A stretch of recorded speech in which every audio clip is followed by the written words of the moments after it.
What is going on YouTube? I know it's been a while. We've been waiting on this block to get back. I do have some other video footage that's going to be coming out soon of my car's almost finished with the stuff we're doing over at Bailey's. I'll have that video out here soon. But today, we got a block back. And she's a beauty. Jeremy Allen sleeve job. The only man I trust to do sleeves these days. Awesome work.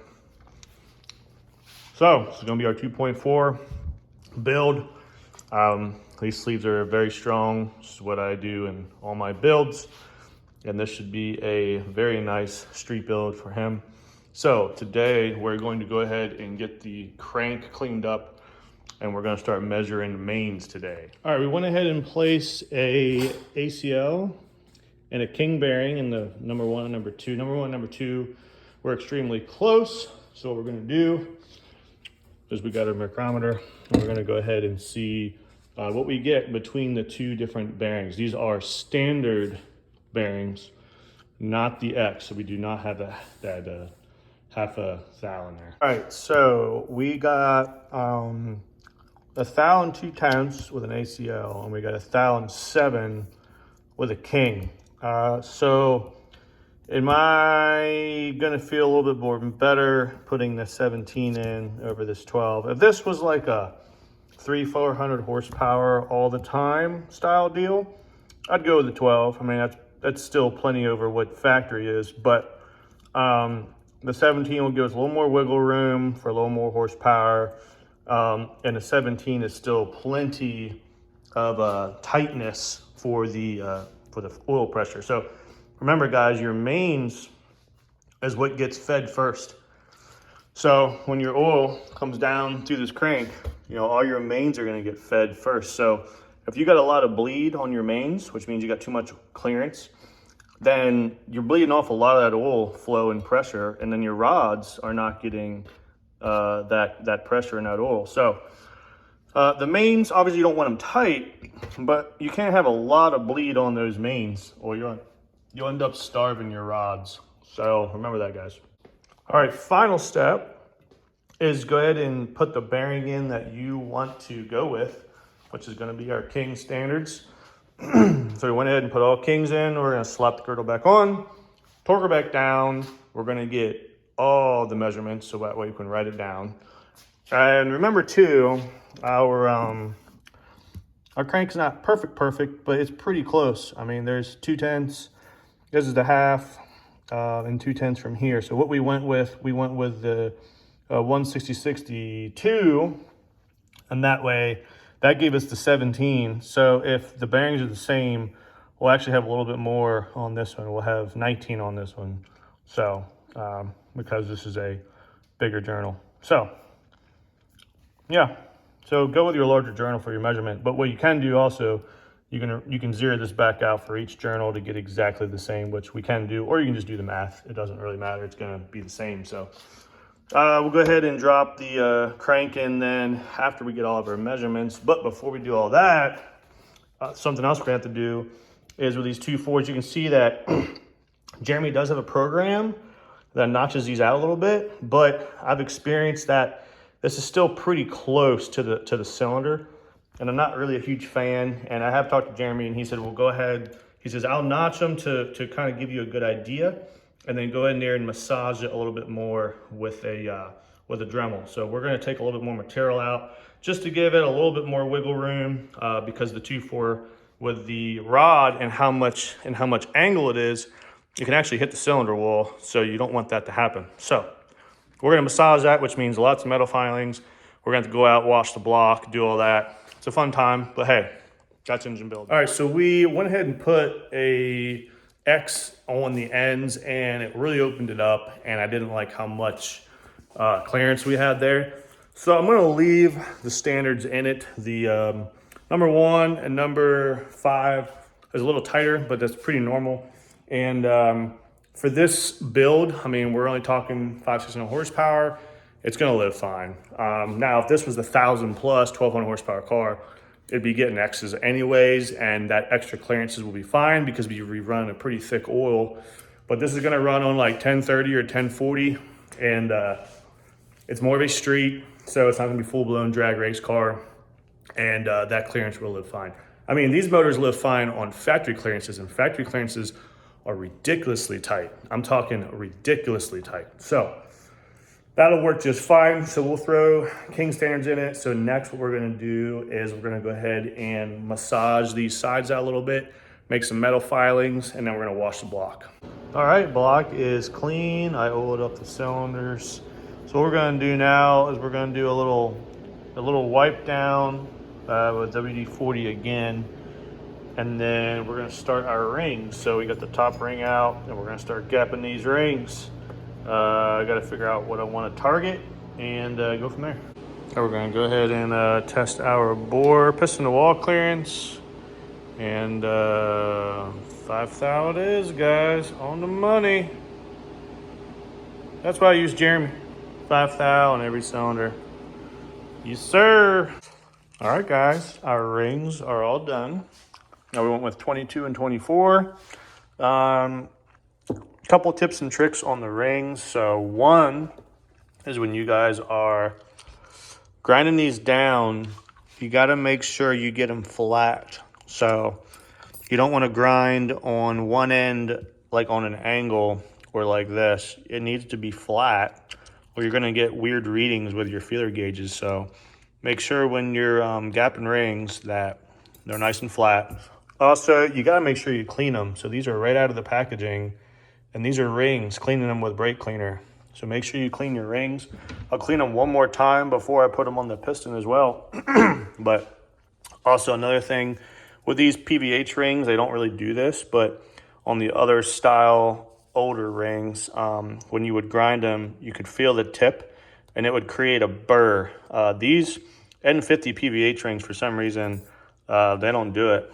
But I know the other ones would do it. So you don't want a burr. If you get a burr on here, you can cause some serious scratches in your motor. All right, so just wanted to bring you guys in real quick. So remember, when your piston has a pin that's really high, like this one, some of the material comes out of the ring, so they have a support rail ring, okay? So this goes in first. And you want to make sure the dimple, if it does have the dimple is in the open area. This stops it from rotating.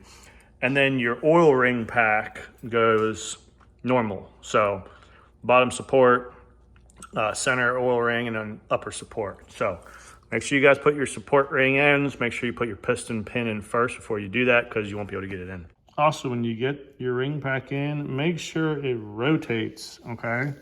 So a lot of people won't even check your ring free. Just make sure this is a nice free rotation.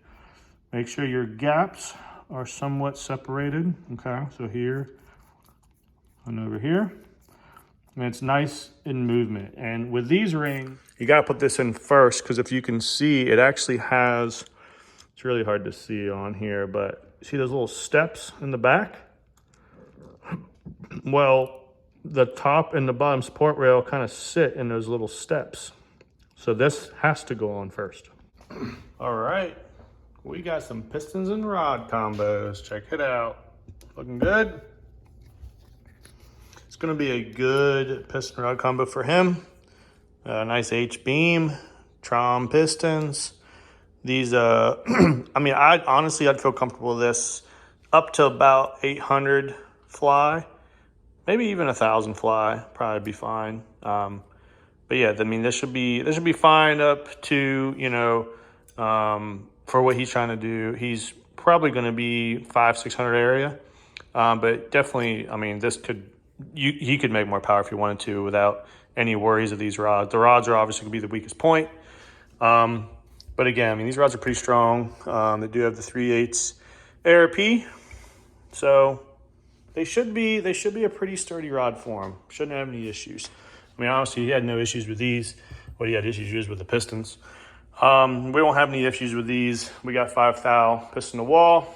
These are 2618 dealio and a nice steel sleeve. So next, what we really have to do, we have to clean these cylinder walls up more. So normally I use ATF, and I don't have any here, so I have to get some. So yeah, we're gonna clean these walls up really good with ATF. And then once that is done, we will be throwing the crank in and getting these pistons and rods in. All right, another thing we do, we plug the oil squirters. And you can also see that I went ahead and dug those out a little bit deeper, a little bit wider, just so that way we have a little more clearance. But yes, we do plug the oil squirt.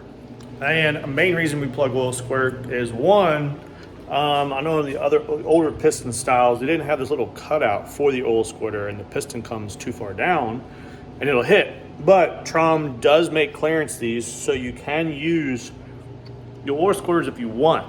But in my opinion, I don't believe they are needed. I would much rather have that oil flow and pressure to the bearings of my motor than having them squirt underneath the piston skirts. So big reason for those is it's a cooling effect. So it's spraying oil up into the bottom of the piston.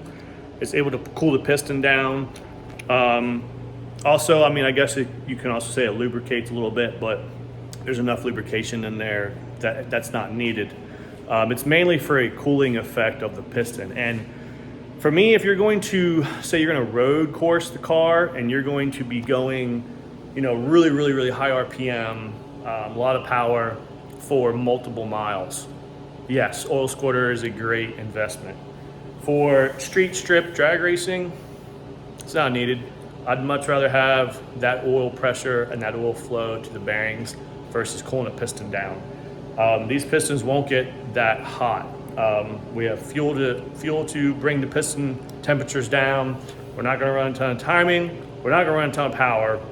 And this thing will see street pulls once in a while, and that's all it's gonna see. It's not gonna see crazy road course nonstop 100%. So that's why we go ahead and plug the oil squirters. I like to have that oil flow and oil pressure, and I just don't think it's needed.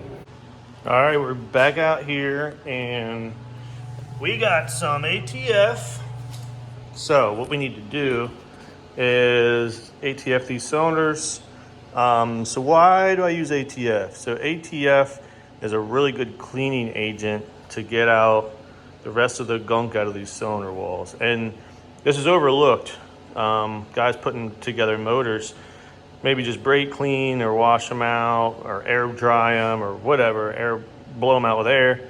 But that's not good enough. This is really important that these are absolutely as clean as you can get them. All those valleys, those cross hatches, they have to be clean or you're not gonna get a good ring seal during your break-in. So must clean the holes very good. I'll show you guys before and after rags here while we're cleaning. Let's say, this is the first rag, which I used a blue. I don't know why, but you can see how black it is. Here's the second rag, still pretty dark. But then I was swapping from side to side. And here's our final wipe down. As you can see, nice and clear. That's a reflection, it's white. So yep, you need to go until you get a white rag. So that's cylinder one. We're gonna go ahead and continue down and get them all cleaned up. And then the crank will be going in. All right, let's go over my bearing installation. We'll just do one here for you. So we're gonna take our bearing. We're gonna take a rag that's got WD-40 on it. And what I do is I'm just gonna clean the bearing once more. Okay, just rubbing that bearing down.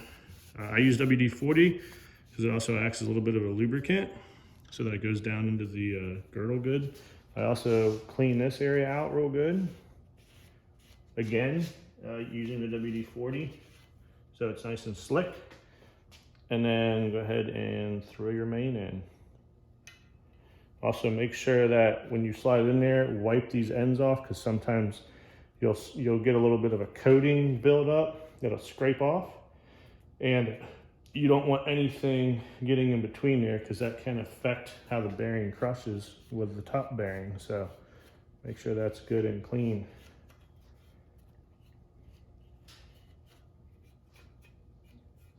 And that's pretty much it. We got our block bearings in, we're going to throw our crank in.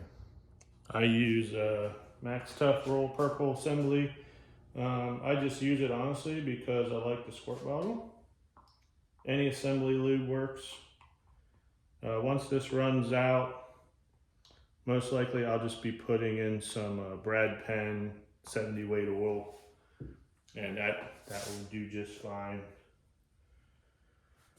So any kind of thick motor oil. Assembly lube is just got a lot of zinc, phosphate, and it's thick to prevent startup issues. So lube those up real nice.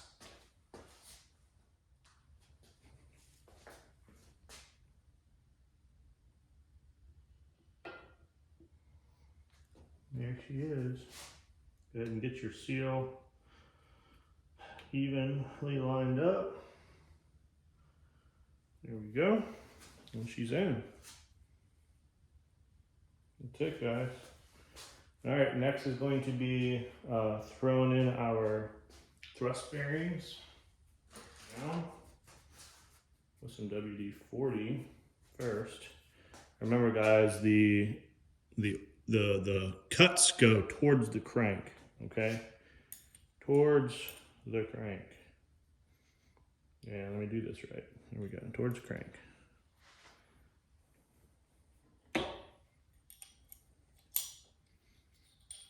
Just slide them in.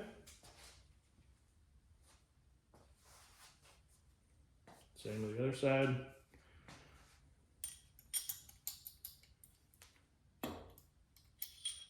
Now I put them in there dry because I'll check the play.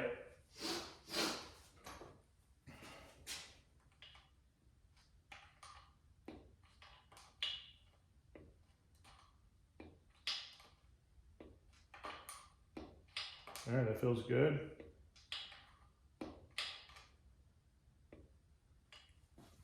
Now your target is usually about 7/1000. I'll go ahead and put a micrometer on the end and get our tolerance. So this is how you check your thrust. So we have about 7/1000 and 5/10, which is perfect. And what we're doing is we're measuring the crank's thrust. So from the crank play from in and out of the motor, okay? And it's all controlled right here. So that's very important. This is big with twin disc cars, even converter auto cars.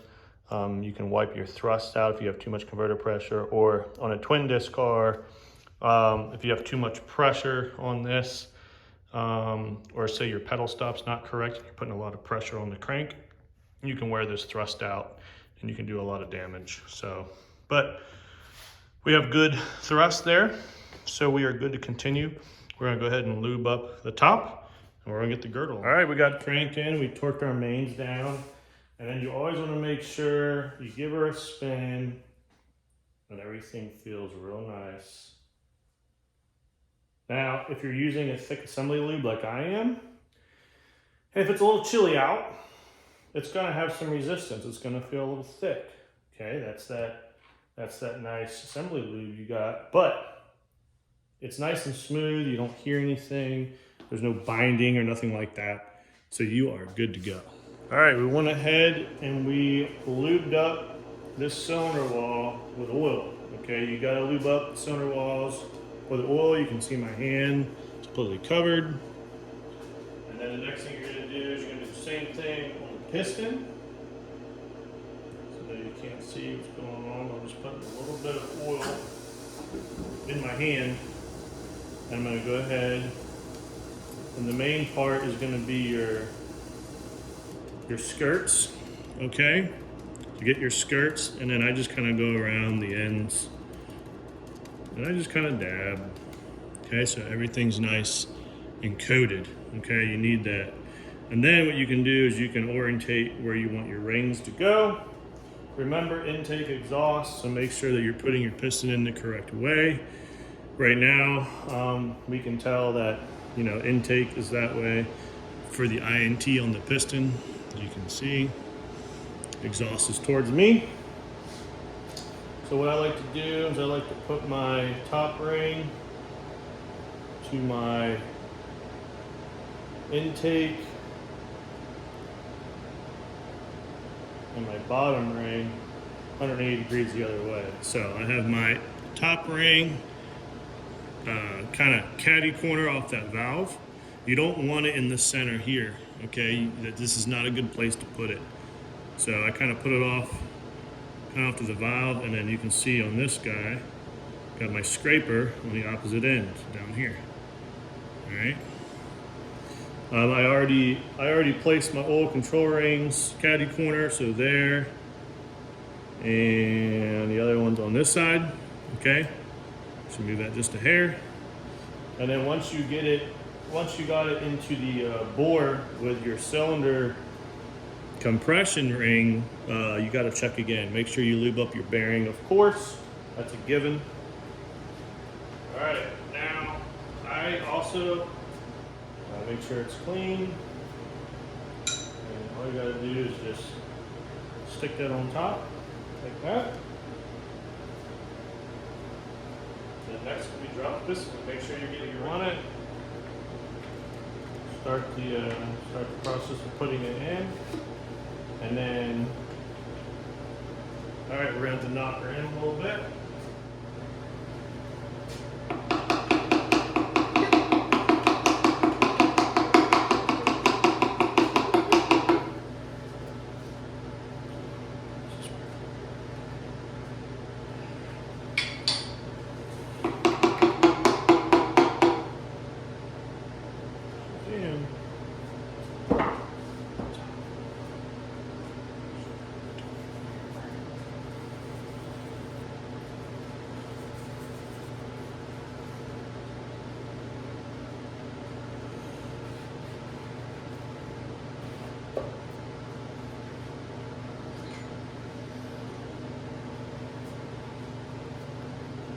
Go ahead and flip.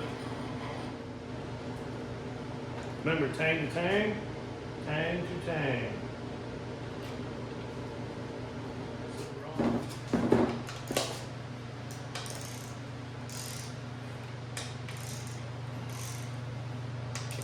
Make sure you go back and forth.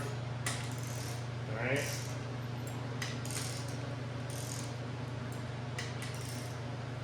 Got to clamp it evenly.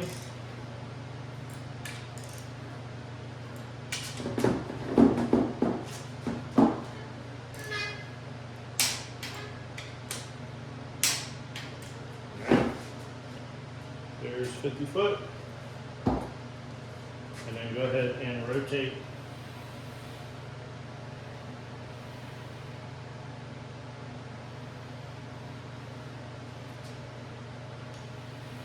Nothing's hitting. It's going up and down the bore nice and smooth. No issues. That's what we want to see. Very nice. All right, now we're on to number 2. All right, we got a bottom end. We're all in. She sounds really good. Nice tight rings, you can hear them. So now what we got to do is we'll get all of our front stuff on, our chain, underneath our oil pump, all that good stuff. And this motor will be together real soon. All right, so we got a messed up hole here. I've been looking at his threads and they are boogered up. That's one of the bolts that connects the water pump. So luckily for him, we have a stainless steel insert kit. We're gonna go ahead and fix that up. All right, as you can see, we got a nice stainless flush insert. So that should hold up really well for him. All right, so we got oil pump. We got the front cover on, everything's ready to go. So we're gonna get the oil pan on. Gotta Honda bond that up. Once the oil pan is on, we can flip it over and we'll start putting all the accessories on. Of course, you guys saw I had to go ahead and put a sleeve in there. So we'll check some other bolt holes, make sure everything's good, and then she'll be good to go. All right, guys, oil pan's on. She is looking like a short block now. So we're gonna start getting some accessories on, and then it's probably gonna wrap it up for today. But yeah, so the next video, I will be throwing her in there. We're also gonna have to go ahead and put the clutch on, flywheel, get all that on there as well. So we're getting real close. Well, guys, that's pretty much gonna do it. We got her in the bag. She's protected, ready for next weekend. Got it through the flywheel on, get the clutch all bolted up. We're gonna have to hang it off the cherry picker for that. But that'll be next weekend. I'm gonna go ahead and clean up, call it a day. Tomorrow, I'm going to pick my car up. So a video will be dropping soon. I did a couple things to my car. Pretty excited to go see it and see how it turned out. It's over at Bailey's right now. So that should be very exciting. So that'll be next as well. Again, guys, appreciate it. Comment, like, subscribe. Next video on Jamie's car will obviously be installing it. I'll have a little bit of video of putting the clutch in, and then it'll be putting the motor back in the car. Hopefully next weekend it'll be in the car and possibly even running. So we'll be able to get this car back to Jamie here real soon.